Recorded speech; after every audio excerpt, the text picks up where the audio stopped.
નમસ્કાર, ખાસ રજૂઆત સાથે હું છું હિના। આજે એક એવા વિષય ઉપર વાત કરવી છે જે વિષય આજની તારીખમાં ગંભીર બનેલો છે।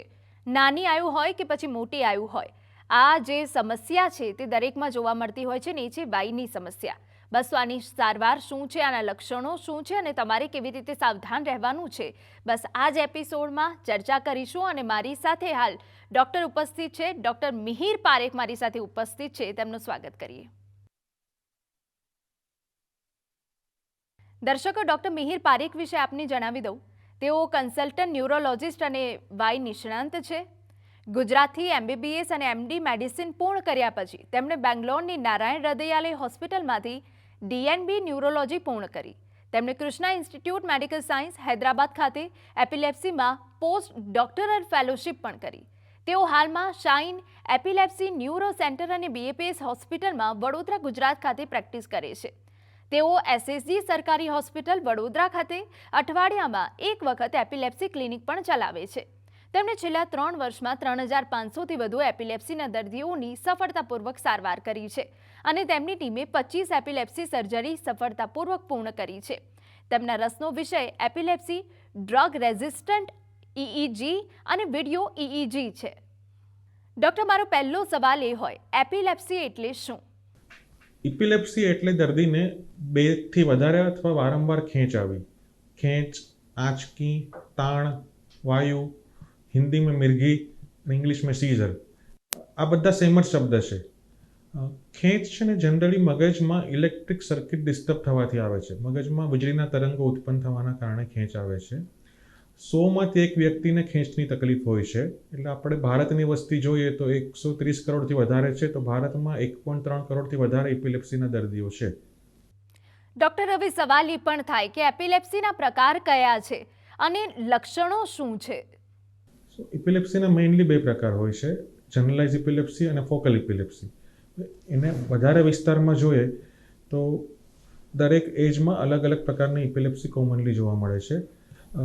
સપોઝ કે બચ્ચાઓ છે તો એમાં એબ્સેન્ટ સીઝર વધારે કોમનલી જોવા મળે, કે જેમાં એવી કમ્પ્લેન આવે કે સ્કૂલમાં બાળક 5 થી 10 સેકન્ડ સુધી અચાનક સ્ટપ થઈ જાય છે। આવું દિવસમાં વારંવાર થાય છે। ફોકલ ઇપિલેપ્સીમાં ઘણા લોકોને ઓરા કહેવાય। ઓરા એટલે શું? કે ખેંચ આવવાની પહેલાં કશુંક સંકેત આવી જવો, જે મગજમાં જે ભાગમાંથી ખેંચ ઉત્પન્ન થતી હોય તે ભાગ એ સંકેત ઉત્પન્ન કરે। અમુક લોકોને ખેંચ આવતા પહેલાં ડર લાગે, અમુક લોકોને પેટમાં કશું ગડબડ છે એવું લાગે, અમુક લોકોને કશીક વસ્તુ આંખની સામે દેખાય, અમુક લોકોને કશુંક સંભળાય, એને ઓરા કહેવાય। ઓરા જનરલી ફોકલ ઇપિલેપ્સીમાં થાય। અને ખેંચના બીજા ચિહ્નો એવા હોય છે કે હાથ પગમાં ઝટકાઓ આવવા, હાથ પગનું અબનોર્મલ હલનચલન થવું, ખેંચ વધારે લાંબી ચાલે ત્યારે અમુક લોકોને મોઢામાંથી જીભ કચડાઈ જવી, મોઢામાંથી ફીણ નીકળવું, એ બી થઈ શકે છે। ડૉક્ટર, હવે આ સવાલ પણ એટલો જ મહત્વનો છે કે એપિલેપ્સી થવાના કારણો શું છે? ઇપિલેપ્સી અલગ અલગ કારણે થાય છે। આપણે ભારતમાં કોમન કારણ જોઈએ તો આપણે પૂછીએ ને જન્મ પછી કે બચ્ચું રડ્યું છે કે નહીં, તો અગર બચ્ચું રડે નહીં તો બાળકને જન્મ પછી ઓક્સિજન ના મળે તો એના કારણે બાળકના મગજમાં નુકસાન થઈ શકે। એ સિવાય હેલ્મેટ પહેરવી કેમ જરૂરી છે? કોઈને એક્સિડન્ટ થાય તો મગજના અમુક ઇમ્પોર્ટન્ટ ભાગમાં સ્કાર થઈ જાય, એ બી ઇપિલેપ્સી થવાનું એક કોમન કારણ છે।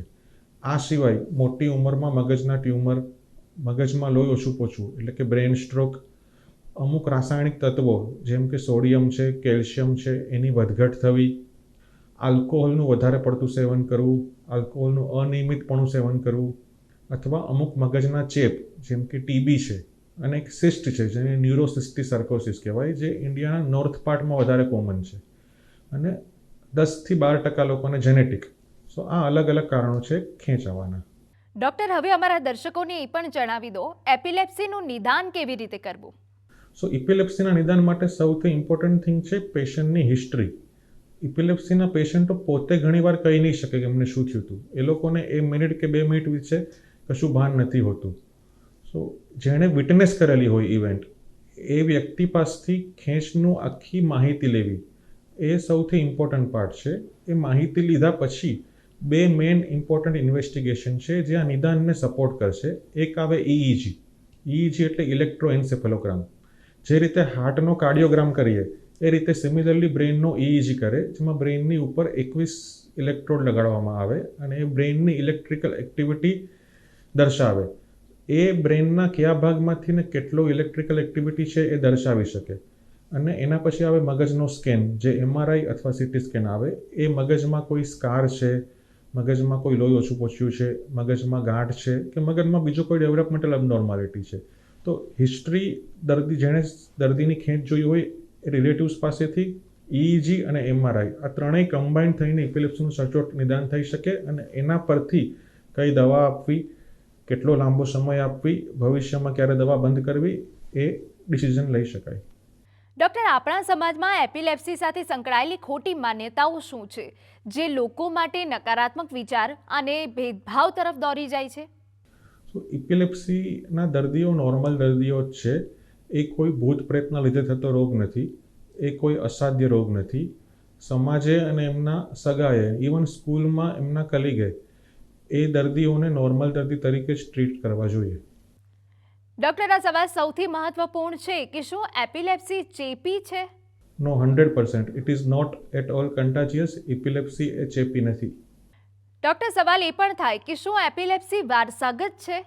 Very few epilepsy are genetic. અને એ જેનેટિક ઇપિલેપ્સીમાં બી એ અગર પેરેન્ટમાંથી ચિલ્ડ્રનમાં બી ઘણા બધા ઇપિલેપ્સીમાં શક્યતા નથી હોતી. So most of the epilepsies are not hereditary. Doctor, હવે સવાલ મને એ પણ થાય છે કે શું એપિલેપ્સી કોઈ ચોક્કસ ઉંમરના લોકોને થાય છે? ઇપિલેપ્સી દરેક ઉંમરના દર્દીને થઈ શકે છે. ઇપિલેપ્સીને મેલ ફિમેલ એવા કંઈ લિંગ સાથે કોઈ અલગ એવું નથી, પણ ઇપિલેપ્સીમાં અમુક ઇપિલેપ્સી બચ્ચાઓમાં કોમન હોય છે, જેમ કે એબ્સન્ટ સીઝર છે, અમુક જેનેટિક કોઝ ઓફ ઇપિલેપ્સી છે, અમુક બ્રેઇનના ડેવલપમેન્ટના કારણે થવાનો પ્રોબ્લેમ અને અમુક બિનાઇન ઇપિલેપ્સીના ટાઈપ હોય છે. આ ઇપિલેપ્સી બચ્ચાઓમાં કોમન છે. એ સિવાય સેકન્ડ ડિકેડ એડોલસન્ટમાં અને થોડા 10 થી 20 વર્ષના બાળકોમાં એક પ્રકારની જનરલાઇઝ ઇપિલેપ્સી છે, જેને જુવેનાઇલ માયોકોનિક ઇપિલેપ્સી કહેવાય છે. એ પીરિયડમાં વધારે જોવા મળે છે, જ્યારે બ્રેઇનમાં લોહી ઓછું પહોંચવું, બ્રેઇનમાં ટ્યુમર થવા, એના કારણે જે ખેંચ આવે એ મોટી ઉંમરના દર્દીઓમાં વધારે જોવા મળે છે. ડૉક્ટર, અમારા દર્શકોના મનમાં પણ આ સવાલ હશે કે શું એપિલેપ્સીથી સાજા થવું શક્ય છે? એપિલેપ્સી સારવાર પાત્ર છે? યસ, 100%. સો ઇપિલેપ્સીની અત્યારે 23થી વધારે દવાઓ અવેલેબલ છે. 75થી 80% લોકોને અગર આપણે યોગ્ય દવા આપીએ તો એ લોકોની ખેંચ કંટ્રોલમાં આવી જ શકે છે.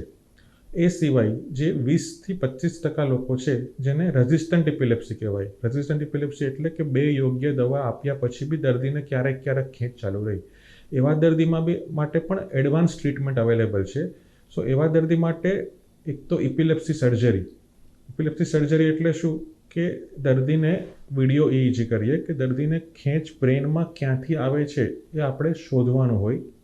એડવાન્સ EEG જેને વિડીયો EEG કરે છે કરીને દર્દીનો એડવાન્સ MRI અને દર્દીનો પેટ સ્કેન અન્ય રિપોર્ટ કરવાનો હોય. એમાં દર્દીને એક સિંગલ ફોકસમાંથી ઇપિલેપ્સી આવતી હોય તો ઇપિલેપ્સીની સર્જરી કરવાથી એ દર્દીની ખેંચ મટી જવાના ઘણા બધા ચાન્સ હોય છે. એ સિવાય પણ જે લોકોને સર્જરી શક્ય નથી એવા દર્દીઓ માટે કીટોજેનિક ડાયટ અને ન્યુરોમોડ્યુલેશન થેરાપી જેમ કે vagal nerve stimulation, deep brain stimulation, responsive nerve stimulation એમ ઘણી એડવાન્સ ટ્રીટમેન્ટ અવેલેબલ છે. સો બધું કમ્બાઈન કરીએ તો મોટાભાગના ઇપિલેપ્સીના દર્દીઓ નોર્મલ જીવન જીવી શકે છે અને એ લોકોની ખેંચ કંટ્રોલમાં આવી જ શકે છે. તો દર્શકો, ડૉક્ટર મિહિર પારેખ આપણી સાથે જોડાયા છે અને એપિલેપ્સી વિશે તમામ આપને માહિતી આપી રહ્યા છે. રોકાઈ એક વિરામ માટે.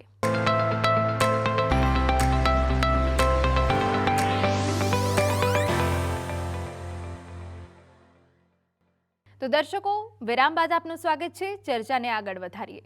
ડૉક્ટર, આ સૌથી મહત્વપૂર્ણ સવાલ છે કે શું એપિલેપ્સીના દર્દીઓ માનસિક રીતે બીમાર હોય છે? ઇપિલેપ્સી એક સાયકેટ્રિક રોગ નથી. ઇપિલેપ્સીના દર્દીઓ માનસિક રીતે બીમાર દર્દીઓ નથી. હાવેવર ડિપ્રેશન, એન્ઝાયટી અને સ્ટ્રેસ એ બીજા બધા દર્દીઓ કરતાં ઇપિલેપ્સીના દર્દીઓમાં થોડું પ્રમાણ એનું વધારે હોય છે, જે પ્રોપર લાઇફસ્ટાઇલ મોડિફિકેશનથી એ કંટ્રોલમાં આવી શકે છે.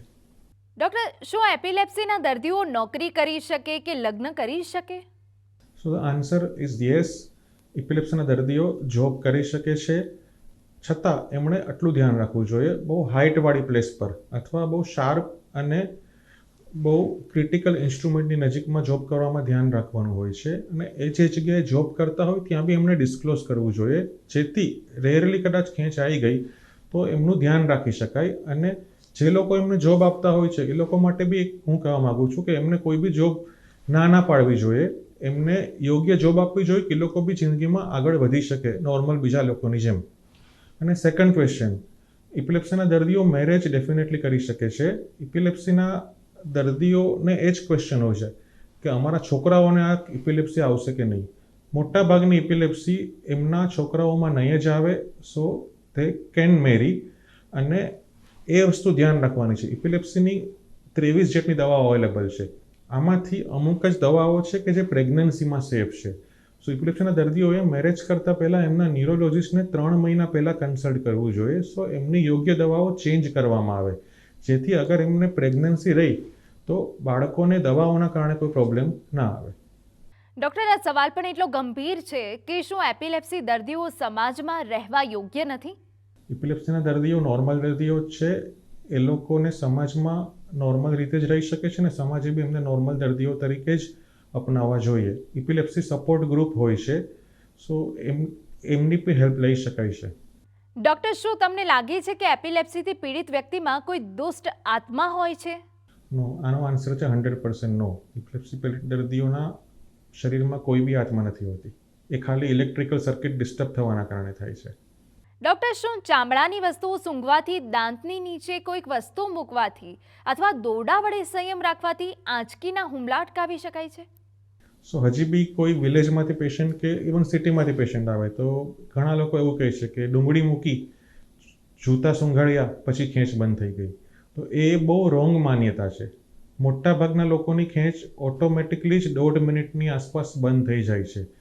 સો ડુંગળીનો, જૂતાનો કે બીજો કશો ઉપયોગ ના કરવો જોઈએ. એ ટોટલી રોંગ પ્રેક્ટિસ છે. ડૉક્ટર, જ્યારે સામાન્ય લોકો કોઈને આંચકીનો હુમલો આવતા જોઈએ ત્યારે તેઓ શું કરે છે? સો કોઈ બી દર્દીને તમારી બાજુમાં અથવા તમારા કોઈ સગાને ખેંચ આવતી હોય ત્યારે આટલી વસ્તુ ધ્યાન રાખવી જોઈએ. એક તો પેનિક ના થવું જોઈએ. ફર્સ્ટ થિંગ, દર્દીને એક બાજુ ટર્ન કરી દેવો જોઈએ. શાના માટે? કે ક્યારેક મોઢામાંથી જે ફીણ નીકળતું હોય તો એ ફેફસામાં ના જતું રહે. સો એમને ભવિષ્યમાં ન્યુમોનિયા થવાની શક્યતા ના રહે. બીજી વસ્તુ, એ જે હાથ પગનું હલનચલન હોય એને રોકવાની કોશિશ ના કરવું જોઈએ. મોટા ભાગના દર્દીઓમાં 1.5 મિનિટમાં ઓટોમેટિકલી બંધ થઈ જતું હોય છે, તો એને જોરથી પકડી રાખવું ના જોઈએ.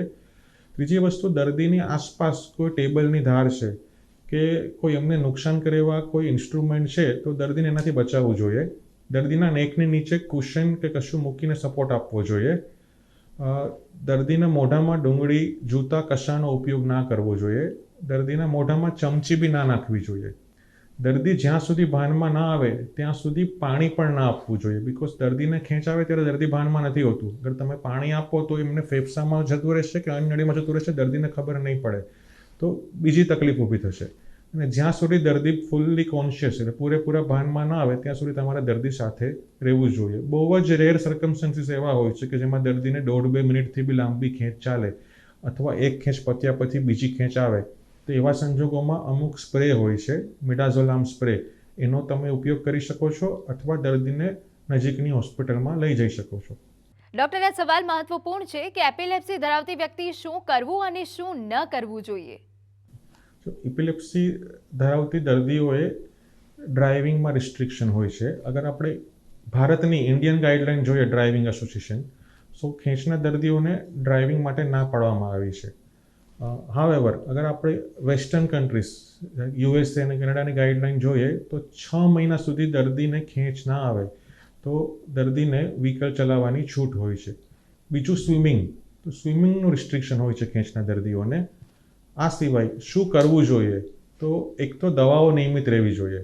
ખેંચની દવાઓ ગાઈડલાઇનમાં પ્રોપર ટેસ્ટ થઈને આવેલી હોય છે. એની મોટા ભાગે કોઈ સિરિયસ સાઇડ ઇફેક્ટ નથી હોતી. શરૂઆતના દિવસોમાં અમુક લોકોને થોડું ઊંઘ વધારે આવી કે થોડું ડિઝીનેસ થવું, એ સિમ્ટોમ આવી શકે છે, પણ એ થોડા દિવસમાં જતા રહેશે. તો દવાઓ નિયમિતપણે લેવી જોઈએ. 8 કલાકની સ્લીપ જરૂરી છે અને અનનેસેસરી સ્ટ્રેસ ના લેવો જોઈએ જેનાથી એમની ખેંચ ટ્રિગર થઈ શકે. ડૉક્ટર, સામાન્ય લોકો અને સમાજ એપિલેપ્સીના દર્દીઓ અને તેમની સંભાળ રાખનારાઓને તમે સંદેશ શું આપવા માંગો છો? સૌથી પહેલાં સમાજ માટે ઇપિલેપ્સીના દર્દીઓ એક નોર્મલ દર્દીઓ છે, એમને નોર્મલ માણસો તરીકે જ ટ્રીટ કરવા જોઈએ. એ કોઈ ભૂત ભૂવાના કારણે થતો રોગ નથી, કોઈ સાયકેટ્રિક બીમારી નથી કે કોઈ અસાધ્ય રોગ નથી. અને ફોર ઇપિલેપ્સીના પેશન્ટો માટે ઘણી સારી સાઇડ ઇફેક્ટ વગરની દવાઓ અવેલેબલ છે. અગર દવા પછી બી ખેંચ ચાલુ રહી તો ખેંચના ઓપરેશન, અમુક ડાયટ રિસ્ટ્રિક્શન અને અમુક બીજી થેરાપીસ, ન્યુરોમોડ્યુલેશન, એનાથી બી તમારી ખેંચ બંધ થઈ શકે છે. સો પોઝિટિવ રહો, કોન્ફિડન્ટ લો, કંઈ બી ડાઉટ લાગે તમારા ડૉક્ટરને મળી લો. અને તમને થોડા એક્ઝામ્પલ આપું તો જોન્ટી રોડ્સ, જે વર્લ્ડનો one of the best allrounder છે. Apart from cricket he plays many sports. Napoleon, Leonardo da Vinci, Alfred Nobel. So આ બધા લોકોને ઇપિલેપ્સી હતી, but they all did very well in their life. So when God give you some illness, they will give you some special power. So you can live a normal life. Doctor Mihir Parekh, તમે અમારી સાથે જોડાયા અને અમારા દર્શકોને જરૂરી માર્ગદર્શન આપ્યું તે બદલ આપનો ખૂબ ખૂબ આભાર. તો દર્શકો, એપિલેપ્સીથી પીડાતા દર્દીઓ અને તેમના સગાઓને ડરવાની કોઈ જ જરૂર નથી. બસ સાચા ડૉક્ટરનું કન્સલ્ટ કરવું યોગ્ય બની જાય છે. ખાસ રજૂઆતમાં અત્યારે બસ આટલું જ. મને રજા આપશો. નમસ્કાર.